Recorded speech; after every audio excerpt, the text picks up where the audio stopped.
Assalamualaikum warahmatullahi wabarakatuh. Alhamdulillah wa syukurulillah, la haula wa la quwata illa billah, amma ba'du. Apa kabar anak-anakku semua kelas 4?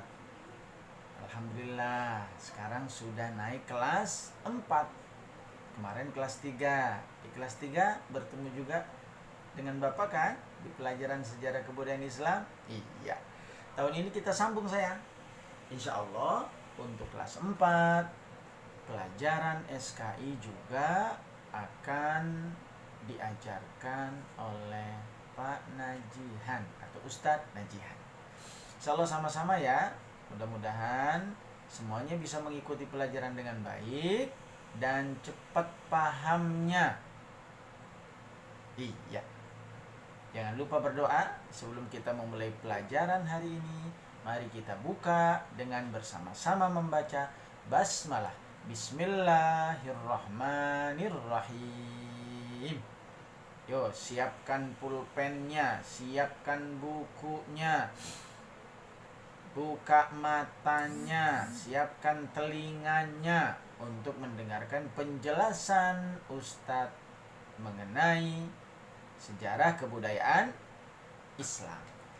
Nah, untuk kelas 4 sayang, di awal semester ini kita akan mempelajari 4 bab. Berapa bab? 4 bab. Bab-bab yang akan dipelajari antara lain 1. Dakwah pada masa permulaan. Akan menceritakan tentang bagaimana Nabi SAW berdakwah di awal. Tentu berat dong. Iya. Dan kepada siapa Nabi berdakwah pertama kali? Dan juga di dalamnya nanti ada dakwah secara terang-terangan. Kita akan jelaskan secara lengkap nanti kalau sudah masuk materinya. Bab yang kedua yang akan kita pelajari selama 1 semester ini adalah bagaimana kekuatan, ketabahan, keikhlasan Nabi SAW dan para sahabatnya dalam berdakwah. Karena berdakwah itu harus dibutuhkan keberanian, dibutuhkan kesabaran dan keikhlasan. Karena mengajak orang untuk melakukan kebaikan itu tidak mudah. Kalian juga sama, ngajak temennya buat sholat susah apa tidak? Iya, nggak gampang. Ya, baik. Nanti kita akan teladani bagaimana sikap Nabi dan sikap para sahabat-sahabat Nabi. Bab yang ketiga yang akan kita pelajari selama 1 semester ini adalah Nabi Muhammad sebagai rahmatan lil alamin. Rahmat bagi seluruh alam. Ternyata Nabi Muhammad itu baik bukan hanya kepada manusia, tapi ternyata Nabi juga baik kepada lingkungan. Nabi juga baik kepada tumbuh-tumbuhan. Nabi juga baik kepada hewan dan binatang. Ya. Dan yang terakhir yang akan kita pelajari adalah hijrah Nabi Muhammad SAW ke kota Taif dan ke Habasyah. Bagaimana kisahnya? Sabar ya. Kita akan belajar step by step. Satu persatu. Jangan semuanya sampai akhir. Ya, baik. Berarti judul pertama yang akan kita pelajari pada pertemuan pertama ini adalah terkait dengan bagaimana dakwah Nabi Muhammad SAW pada masa permulaan. Nah, anak-anakku semua, Nabi Muhammad SAW itu diangkat menjadi nabi ketika berusia 40 tahun. Berapa tahun?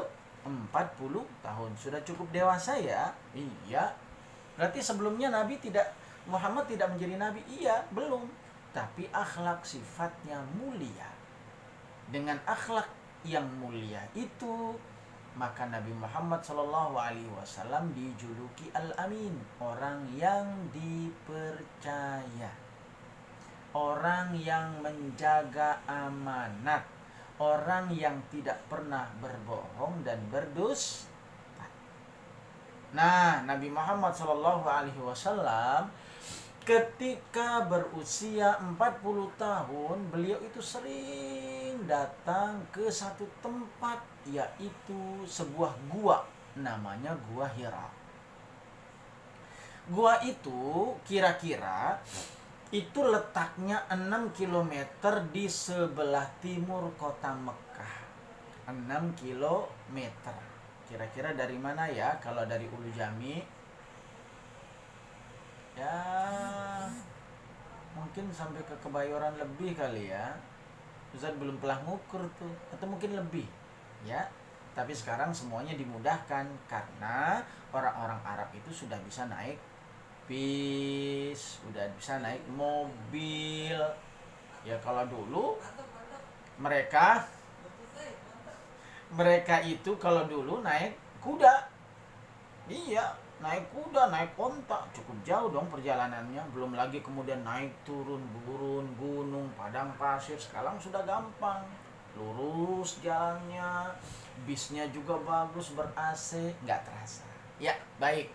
Anak-anakku semua yang dirahmati Allah Subhanahu wa taala. Nah, di tempat itulah Nabi bertahanus, menyendiri, merenung tentang umatnya, berpikir, kenapa ya umat-umatku, semua manusia yang ada di kota Arab, masyarakat Arab itu menyembah berhala, padahal berhala itu terbuat dari batu, terbuat dari kayu, dan gak mungkin hidup, apalagi mengabulkan doa. Terus berpikir Nabi Muhammad sambil mencari hidayah dari Allah Subhanahu wa taala. Itu namanya bertahanus. Bertahanus itu menyendiri, mencari hidayah dan berpikir tentang keadaan masyarakat Arab saat itu. Sehingga singkat cerita, di tempat itulah akhirnya Allah mengirim Jibril untuk membawa wahyu kepada Nabi Muhammad SAW. Tepatnya pada tanggal 17 Ramadan tahun 611 Masehi. Sekali lagi, tanggal 17 Ramadan tahun 611 Masehi. Malaikat Jibril datang menyampaikan wahyu pertama kepada Nabi Muhammad SAW, yaitu surah atau surat Al-Alaq. Wah, jangan sampai tertukar ya. Surat Al-Alaq 1 sampai dengan ayat kelima. Coba diulang. Surat ayat. Pintar. Baik, berarti mendengarkan dong penjelasan Ustadz kalau bisa menjawab ya. Nah, Al-Alaq itu jelas, kalian nanti bisa buka dalam Al-Quran ya. Iqra bismi rabbik, a'udzu billahi minasyaitonir rajim. Bismillahirrahmanirrahim. Iqra bismi rabbikal ladzi khalaq. Khalaqal insana min 'alaq. Iqra wa rabbukal akram. Alladzi 'allama bil qalam. 'Allamal insana ma lam ya'lam. Hanya 5 ayat yang Allah turunkan pertama kali kepada Nabi Muhammad sallallahu alaihi wasallam. Nah, 5 ayat dari surah Al-Alaq ini menjadi tanda. Tanda apa itu? Tanda bahwa Nabi sallallahu alaihi wasallam, atau tanda bahwa Muhammad diangkat menjadi seorang nabi. Namun anak-anakku semua, beberapa saat kemudian belum lagi turun ayat-ayat kepada Nabi Muhammad, sehingga membuat Nabi Muhammad itu bingung, khawatir, ada rasa ketakutan. Iya, ini kira-kira, sehingga orang-orang kafir Quraisy itu mengambil kesempatan untuk mencibir Nabi Muhammad. Nabi Muhammad sudah nggak disayang lagi karena wahyunya nggak datang-datang. Sedih Nabi Muhammad kadang. Namun akhirnya Allah Subhanahu wa taala memerintahkan kepada Nabi Muhammad untuk berdakwah. Ini tanda perintah Allah kepada Nabi Muhammad. Karena itu kebenaran itu harus disampaikan sayang, nggak boleh didiamkan. Ajak orang-orang buat sholat, ajak orang-orang buat suka ngaji, dapat pahala nanti kalau ngajak. Ya sayang ya, di rumah ya. Jadi kalau kamu ngaji, ajak teman-temannya. Harus menjadi pendakwah, berdakwah, mengajak orang-orang berbuat kebaikan. Nah, ada turun ayat kepada Nabi Muhammad setelah beberapa saat tidak turun. Surah itu adalah surat Asy-Syu'ara ayat 214. Bunyinya, A'udzu billahi minasyaitonir rajim. Bismillahirrahmanirrahim. Wa anzir ashiratakal aqrabin. Coba ulang.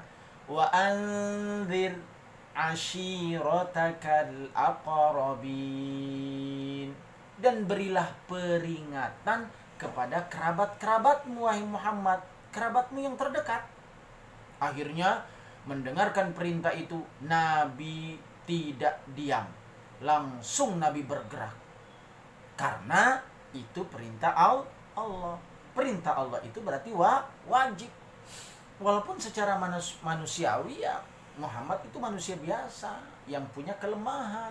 Tapi karena itu perintah Allah, maka pantang bagi Nabi Muhammad untuk tidak melaksanakan.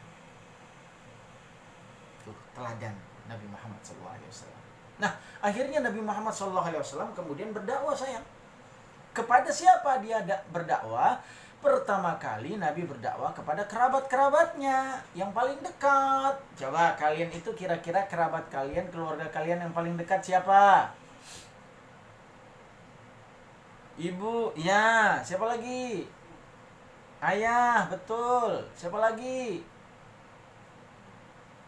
Adik, kakak, betul. Suami juga kepada istri. Terus sahabat dekat. Iya, ternyata Nabi Muhammad juga begitu. Mencari bantuan-bantuan dan dukungan dari orang-orang terdekat dulu. Karena bisa jadi kalau orang yang tidak dikenal kan sulit untuk menerima dakwah Nabi Muhammad. Ya enggak? Kira-kira kamu datang kepada orang yang enggak dikenal lalu kemudian diajak ngomong, kira-kira diterima enggak? Enggak. Tapi kalau orang udah deket, teman main, ayah, ibu, kalau kamu cerita didengerin enggak? Ya iya pasti. Nah, Nabi Muhammad berdakwah kepada siapa saja. Ada beberapa orang yang didakwahi Nabi Muhammad SAW. Satu, istri Nabi Muhammad. Siapa yang tahu nama istri Nabi Muhammad?